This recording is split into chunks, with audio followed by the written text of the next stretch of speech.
Burung gagak yang memiliki kemampuan luar biasa mengambil sebuah korek api dari tempat pertapaan, kemudian menggoreskan dengan keras pada bingkai pintu, lalu melemparnya langsung ke sofa antik yang bernilai jutaan dolar.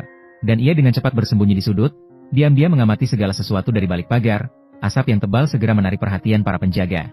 Ketika mereka berusaha memadamkan api, burung gagak melompat dari pos jaga, dengan cekatan melewati sebuah pintu kecil menuju ruang bawah tanah. Karena di bawah tanah yang gelap, pemiliknya terkurung di sini. Saat burung gagak berdiri di atas pintu penjara menatap ke dalam, pria yang terkurung merasakan sesuatu, mulai menoleh ke arah burung gagak tanpa bisa menahan diri. Ketika dia melihat bahwa itu adalah sahabat tercintanya, senyuman langka muncul di wajah pria itu. Untuk pertama kalinya setelah beberapa dekade, dengan pertemuan yang tidak disengaja dari burung gagak, dia tahu hari ini mungkin dia akan mendapatkan kebebasan. Namun ketika ia menatap burung gagak itu dengan pandangan patah hati, ia tidak jadi membawa semuanya. Ia berusaha menyelamatkan diri. Suara tembakan tiba-tiba terdengar, tidak hanya menghancurkan kemampuan melarikan diri pria itu, tetapi darah merah yang mengalir juga membuatnya terkejut hingga tertegun. Meskipun penguasa bodoh itu masih berdiri di pintu dengan pistolnya, dia tidak punya pikiran untuk peduli pada ayah dan anak iblis itu. Sampai lawan mengambil burung gagak seperti sampah, kemarahan yang terakumulasi, dalam sekejap terlihat di wajahnya, dia bersumpah akan membuat ayah dan anak itu menderita sampai mati. Pria yang bernama Morpheus, yang merupakan Raja Mimpi, suatu hari, ketika dia sedang menangkap mimpi buruk di dunia manusia, dia tiba-tiba dipanggil oleh sebuah sihir yang kuat.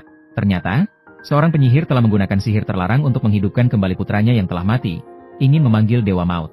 Namun karena tidak memiliki cukup kemampuan, proses pelaksanaan sihir mengalami masalah, ketika simbol-simbol di bawah tanah bersinar, tidak hanya gagal memanggil Dewa Maut, tetapi juga secara keliru memanggil Dewa Mimpi Morpheus. Saat itu penyihir menyadari masalahnya, tetapi dengan kerakusan yang tak terpuaskan, untuk menghidupkan kembali anak pertamanya, dia menargetkan artefak magis dari Dewa Mimpi. Dia mengambil kantong pasir yang mengontrol waktu Dewa Mimpi, lalu mengambil batu yang mengontrol mimpi, kemudian melepas seluruh pelindung Dewa Mimpi. Tetapi masih belum puas, akhirnya dia melepaskan juga helm Dewa Mimpi. Dewa Mimpi kehilangan artefak magisnya, terperangkap dalam simbol-simbol. Sejak hari itu, sebuah wabah besar mulai menyebar. Banyak orang tenggelam dalam mimpi yang takkan pernah terbangun. Sebagian lainnya tidak dapat masuk ke dalam mimpi. Tetapi semuanya baru saja dimulai, mimpi buruk belum tertangkap. Juga mencari penyihir, pada awalnya penyihir waspada, tetapi mengetahui tujuannya. Mimpi buruk ingin menyegel Dewa Mimpi selamanya, keduanya dengan cepat mencapai kesepakatan. Setelah disepakati, mimpi buruk memberitahu penyihir, hanya simbol-simbol tidak dapat menjaga Dewa Mimpi. Perlu lapisan perlindungan tambahan, para penjaga tidak boleh tidur.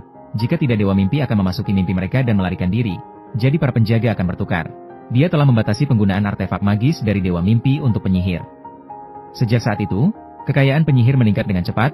Dia juga berkat artefak seolah-olah seperti pohon kering yang bertemu musim semi. Setiap hari menjalani kehidupan mewah secara berlebihan. Sampai suatu hari, bencana menimpa seorang wanita yang biasa dia gunakan yang tiba-tiba hamil.